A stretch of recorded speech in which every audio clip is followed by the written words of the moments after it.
கும்பராசி ஒரு தனித்துவமான ராசி அப்படின்னு கூட சொல்லலாம். நீங்கள் எப்பவுமே ஒரு கூட்டத்தில் இருந்தால் கூட தனியாக தெரியக்கூடிய ஆளாக இருப்பீங்க. உங்கள் யோசனைலாம் வேறு லெவலில் இருக்கும். இது உங்களோட ஒரு அடையாளம் அப்படின்னு கூட சொல்லலாம். நீங்கள் எப்பவுமே புதுசு புதுசாக ஐடியாவை சொல்லக்கூடியவங்களா இருப்பீங்க. இந்த வீடியோவில் பாருங்கள், கும்பராசி அன்பர்கள் உங்களோட வாழ்க்கையில் சிறப்பான உயர்வு பெற என்ன செய்யணும், எந்த இடத்துல கவனமாக செயல்படணும், உங்களோட வாழ்க்கையில் நன்மையை அதிகரிக்க நீங்கள் செய்ய வேண்டிய ஒரு விஷயம் என்ன அப்படிங்கிறதையும் உங்களுக்காக இந்த பதிவில் சொல்லியிருக்கோம். அதுவும் கடைசியில் ஒரு பாயிண்ட் சொல்லியிருக்கோம். உங்களோட வாழ்க்கையில் மேஜிக்கான ஒரு விஷயத்தை நீங்கள் பெறுவீங்க. அது என்ன விஷயம் அப்படின்னு தெரிஞ்சுக்கணும் அப்படின்னா வீடியோவை ஸ்கிப் பண்ணாமல் முழுமையாக பாருங்கள். இந்த பதிவை நிச்சயமாக நீங்கள் பயன்பெறக்கூடிய வகையில் அமையும். இந்த மாதத்தின் கிரகநிலை அமைப்பும் தை அமாவாசை உங்களோட வாழ்க்கையில் என்ன மாதிரியான மாற்றத்தை கொடுக்கும் அப்படிங்கிறத வாங்க நாம இப்போ விரிவாக பார்க்கலாம். ஒவ்வொரு வருஷமுமே பாருங்கள், இந்த தை அமாவாசை அப்படிங்கிறது ஒரு சிறப்பான நாளாகவும் சிறப்பான திதியாகவும் பார்க்கப்படுது. 12 மாதமும் தான் அமாவாசை வருது. அதில் இந்த தை அமாவாசை ஏன் சிறப்பு வாய்ந்தது அப்படின்னு பார்த்தா, முன்னோர்களுக்கு திதி தர்ப்பணம் செய்யக்கூடிய ஒரு காலகட்டமாகவும் அவங்களுக்கு நம்ம செய்கிற கடமையில் ஒன்றாகவும் இது இருக்குது. அப்படி வருடம் முழுவதுமே வரக்கூடிய அமாவாசையில் நம்மளால் திதி கொடுக்க முடியல அப்படின்னாலும் வருடத்தில் ஒரு முறையாச்சும் நம்மளோட முன்னோர்களுக்கு திதி கொடுக்கறது நம்மளோட குடும்பத்தை பாருங்க வளம் நிறைஞ்ச ஒரு விஷயம் நடக்கும். நம்மளோட சந்ததிகள் எல்லாமே நலம் பெற இந்த ஒரு விஷயம், அதாவது இந்த திதி கொடுக்கறது நல்லதாக இருக்குது. நம்மளோட வாழ்க்கையில் பல நல்ல நிகழ்ச்சி நடக்கும். அந்த நல்ல நிகழ்ச்சி நல்லபடியாக நடக்க நம்மளோட முன்னோர்களின் ஆசி கட்டாயம் தேவைப்படுது. அதே போல் சரியாக திதி கொடுத்து வரக்கூடிய குடும்பத்தில் பாருங்கள், அடுத்தடுத்து நல்ல காரியம் சிறப்பாக நடக்கும். நம்மளோட முன்னோர்களை மறக்காமல் நாம் இந்த தை அமாவாசையில் தர்ப்பணம் கொடுத்து வழிபடுவதால் பாவங்கள் நீங்கும், முன்னோர்கள் சாபம் நீங்கும். மற்ற மாதத்தில் கொடுக்கலினா கூட இந்த தை அமாவாசையில் இந்த கும்பராசிக்காரங்க மறக்காமல் உங்களோட முன்னோர்களுக்கு திதி கொடுப்பதும் தர்ப்பணம் செய்கிறதையும் கடைபிடிச்சுவாங்க, நன்மைகளை பெறுவீங்க. அப்படி பாருங்கள், ஜனவரி 18ஆம் தேதி இந்த தை அமாவாசை வருது. இன்றைய நாளை நீங்கள் தவற விடாமல் பயன்படுத்திக்கோங்க. நன்மையும் நல்ல ஒரு உயர்வையும், அதுவும் இந்த தடைகள்லாம் நீங்கணும். இந்த குழந்தை பேர், திருமண தடை, வாழ்க்கையில் ஒரு முன்னேற்றமே இல்லை, தொழில் நல்லா நடக்கலை அப்படின்னு நினச்சிட்டு இருக்க கும்பராசிக்காரங்களாம் நீங்கள் இருந்தீங்கன்னா கட்டாயம் இந்த ஜனவரி 18ஆம் தேதி வரக்கூடிய தை அமாவாசையில் உங்களோட முன்னோர்களுக்கு திதியும் தர்ப்பணமும் கொடுத்துருங்க. சிறப்பான உயர்வையும் பித்ரு தோஷத்திலிருந்து நீங்கக்கூடிய அமைப்பையும் பெறுவீங்க. அது மட்டும் இல்லாமல் திதி தர்ப்பணம் கொடுக்கறது மட்டும் இல்லாமல் கூடவே நீங்கள் குலதெய்வ வழிபாடையும் செய்யணுங்க. இந்த ஒரு விஷயம் இரட்டிப்பு பலனை ஏற்படுத்தும். எல்லா வகையிலுமே தடைகள் நீங்கி நல்ல ஒரு உயர்வு ஏற்பட குலதெய்வம் உங்களுக்கு உறுதுணையாக இருக்கும். இந்த பதிவு பார்த்துட்டு இருக்க கும்பராசி அன்பர்கள், உங்கள் குலதெய்வம் என்ன தெய்வம் அப்படிங்கிறதையும் கமெண்ட் பாக்ஸில் சொல்லுங்கள். உங்களுக்காக உங்கள் குலதெய்வத்திடம் நாங்கள் பிரார்த்தனையும் செஞ்சுக்கிறோம். இந்த கும்பராசியில் இருக்கக்கூடிய அவிட்டம், சதயம், பூரட்டாதி 3 நட்சத்திரக்காரங்களுமே பாருங்கள் சனி பகவானை ராசி அதிபதியாக கொண்டவங்களா இருக்கீங்க. நீங்கள் சனிக்கிழமையில் சிவபெருமான் வழிபாடு செய்கிறதுமே இன்னும் சிறப்பு வாய்ந்ததாக இருக்கும். உங்களுக்கு சிவபெருமான் பிடிக்கும் அப்படின்னா ஓம் நமச்சிவாயா போற்றி அப்படிங்கிற மந்திரத்தை மறக்காமல் 3 முறை பதிவிடவும் செய்யுங்க. சிவபெருமானின் அருளால் உங்களோட வாழ்க்கையில் எல்லாமே நல்லதாக நடக்கும், நன்மைகளும் வந்து சேரும். கும்பராசியில் இருக்கிறவங்களுக்கு இந்த மாதம் எப்படி கிரகநிலை இருக்குது, இதனால் என்ன மாதிரியான மாற்றத்தை நீங்கள் சந்திக்க போகிறீங்க அப்படிங்கிறத வாங்க நாம் இப்போ விரிவாக பார்க்கலாம். இப்போது இந்த பித்ரு தோஷம், பித்ரு சாபம் இதெல்லாம் நீங்கணும் அப்படின்னா தை அமாவாசையில் தர்ப்பணம் கொடுக்கறதுனால நன்மையை பெற முடியும். உங்கள் ஜாதக அமைப்பில் என்ன மாதிரியான தோஷம் இருக்குது, அதுலேருந்து நீங்குவதற்கு என்ன செய்யணும் அப்படின்னு நீங்கள் தெரிஞ்சுக்க நினச்சா டிஸ்கிரிப்ஷனில் பாருங்கள், ஜோதிடரோட நம்பர் கொடுத்துருக்கோம். அந்த நம்பருக்கு நீங்கள் ஃபோன் பண்ணி உங்கள் ஜாதக கணிப்பை தெரிஞ்சுக்கலாம். இதனாலையுமே நல்ல ஒரு உயர்வை நீங்கள் பெற முடியும். இந்த ஒரு வாய்ப்பை தவற விடாமல் பயன்படுத்திக்கோங்க. கும்பராசியில் இருக்கிற அவிட்டம் 3, 4ஆம் பாதம், சதயம், பூரட்டாதி 1, 2, 3ஆம் பாதம், உங்களுக்கு கிரக நிலைகளை பொறுத்த வரைக்கும் ராசியில் பாருங்கள் சனி பகவான் இருக்கார், கூடவே ராகுவும் இணைஞ்சு இருக்கிறாரு. சுகஸ்தானத்தில் சந்திரனும், பஞ்சமஸ்தானத்தில் குரு பகவானும், கலசரஸ்தானத்தில் கேதுவும், லாபஸ்தானத்தில் சூரியனும், புதனும், சுக்கிரன் மற்றும் செவ்வாய், இந்த 4 கிரகங்களும் இணைந்து இருக்கக்கூடிய நிலைகளில் கிரக நிலைகள் அமைஞ்சிருக்கு. இந்த கிரக நிலைகளால் என்ன நடக்கும் அப்படிங்கிறத நாம் இப்போ பார்க்க போகிறோம். கும்பராசி அப்படின்னு சொன்னாலே பொதுவாக நீங்கள் பாருங்கள் பொறுமையானவங்களா இருப்பீங்க, நிதானமாக எந்த ஒரு விஷயத்தையும் செய்வீங்க, ஆழ்ந்த சிந்தனை கொண்டவங்க அப்படின்னு கூட சொல்லலாம். உங்களை ஒரு கட்டுப்பாட்டுக்குள்ளே வைக்க முடியாது. ஏன்னா சுதந்திரமான எண்ணம், சுதந்திரமான போக்கு கொண்டவங்க. இது ஒரு காத்து ராசி அப்படிங்கிறதுனால உங்களோட மனநிலைமை அடிக்கடி மாறிக்கிட்டே இருக்கும். சனி பகவானால் ஆளக்கூடிய ராசி அப்படிங்கிறதுனால ஆயுள் தொழிலில் அதிகமாக நீங்கள் கவனம் செலுத்துவீங்க. ஓவியம், சிற்பம் போன்ற பொறுமையாக தேவைப்படுற விஷயத்தில், பொறுமையாக தேவைப்படக்கூடிய கலைகளில் ஆர்வம் காட்டக்கூடியவங்களா கும்பராசிக்காரங்க நீங்கள் இருப்பீங்க.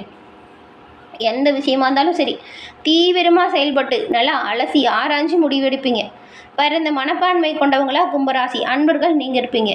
ஏழை எளியவங்களுக்கு உதவி செய்கிறவங்களாகவும் எந்த ஒரு விஷயமா இருந்தாலும் சரி பொறுமையாக நிதானமாக செயல்பட்டு நன்மையை பெறக்கூடிய உங்களுக்கு இந்த கிரக நிலை அமைப்பு என்ன மாதிரியான பயனை தரும் அப்படின்னு தெரிஞ்சுக்கலாம். சின்ன வேலையாக இருந்தாலும் அதிகமாக உழைப்பை செலுத்தக்கூடிய குணம்தான் நீங்கள். உங்களுக்கு இந்த மாதம் பாருங்கள், கொஞ்சம் குறிக்கோள் இல்லாத வீண் அலைச்சல் வரலாம். நீங்கள் நினச்சது ஒன்று நடந்தது ஒன்றா கூட இருக்கும். ஆனால் இதை கண்டுலாம் நீங்கள் பயப்பட மாட்டீங்க. தைரியம் அதிகரித்து காணப்படக்கூடிய யோகம் இருக்குது. வரக்கூடிய பிரச்சனைகளை கூட தைரியமாக கையாள்வீங்க.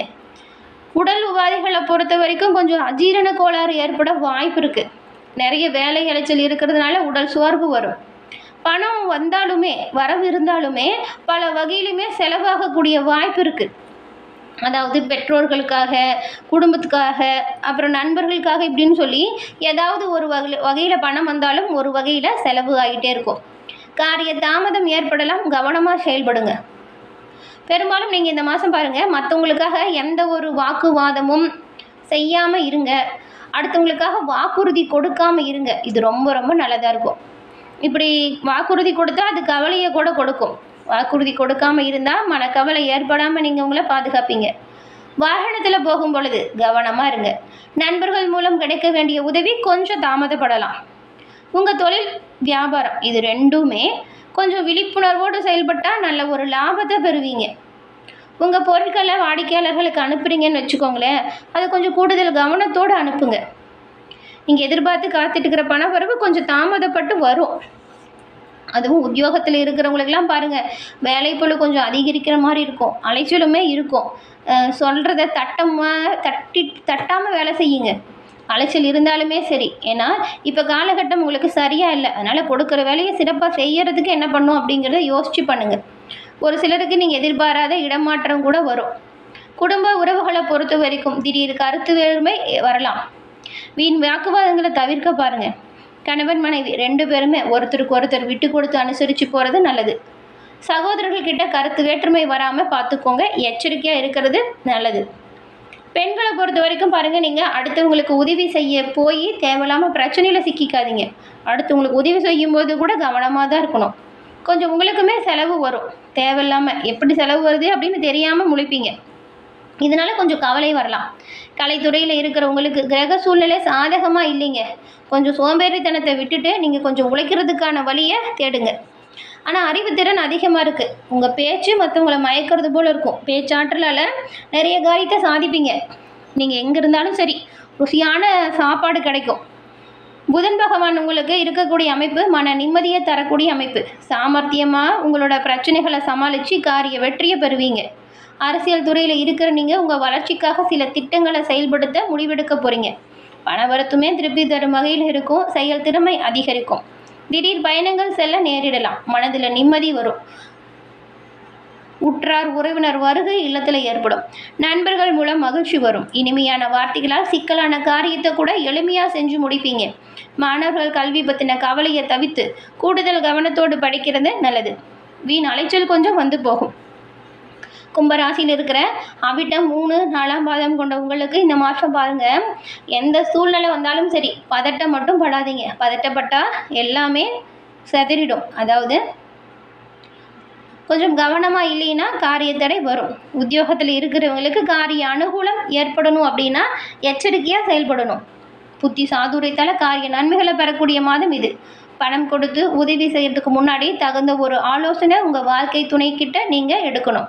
அரசாங்கம் சம்மந்தப்பட்ட கணக்கு வழக்குகளை சரியாக வச்சுக்கோங்க. சதயம் நட்சத்திரக்காரங்களுக்கு இந்த மாதம் வீண் வம்பு வழக்கு விவகாரத்தில் சாதகமான பயனை பெறுவீங்க. மேலிடத்துலேருந்து உங்களோட கோரிக்கை ஒவ்வொன்றா நிறைவேறும். உங்களோட செயல்களுக்கு மற்றவங்ககிட்ட இருந்து பாராட்டும் வரும். பயணங்கள் மூலம் சாதகமான பலன் வரும். சுயநலம் பார்க்காம உழைச்சா நல்லது. பூரட்டாதி 1, 2, 3ஆம் பாதம் கொண்டவங்களுக்கு இந்த மாதம் உழைப்புக்கு ஏற்ற பலன் வருங்க. பதவியோ பணத்தையோ எதிர்பார்க்காம உங்களால் முடிஞ்ச அளவுக்கு மற்றவங்களுக்கு நன்மை செய்யுங்க. அந்த நன்மை இரட்டிப்பு மடங்காக உங்களை வந்து சேரும். நீங்கள் எடுக்கும் காரியத்தில் அவ்வப்போது தடைகள் வந்தாலும் கவலைப்படாதீங்க. அதை எதிர்த்து போராடக்கூடிய ஆற்றல் இருக்குது. எல்லாமே நல்லபடியாக நடக்கும். தாமதமானாலும் இறுதியில் நல்லபடியாக உங்களோட காரியங்கள் நிறைவேறும். இந்த மாதம் வரக்கூடிய நன்மைகள் அதிகரிக்கவும் தீமைகள் விலகவும் பரிகாரமாக உங்கள் வீட்டுக்கு அருகில் இருக்கக்கூடிய சிவன் கோவிலுக்கு சென்று பைரவ மூர்த்திக்கு விளக்கேற்றி வழிபாடு செய்யுங்க. இது ரொம்பவுமே நல்ல பயன்களை ஏற்படுத்தும். கடன் தொல்லையிலிருந்து விடுபட முடியும் பைரவரின் அருள் இருந்தால். எல்லா வகையிலுமே சிறப்பான யோகம் பெற்று நலமுடன் வாழ உங்களுக்கு வாழ்த்துக்களையும் உங்களுக்காக சிவபெருமானிடம் நாங்கள் பிரார்த்தனையும் செஞ்சுக்கிறோம்.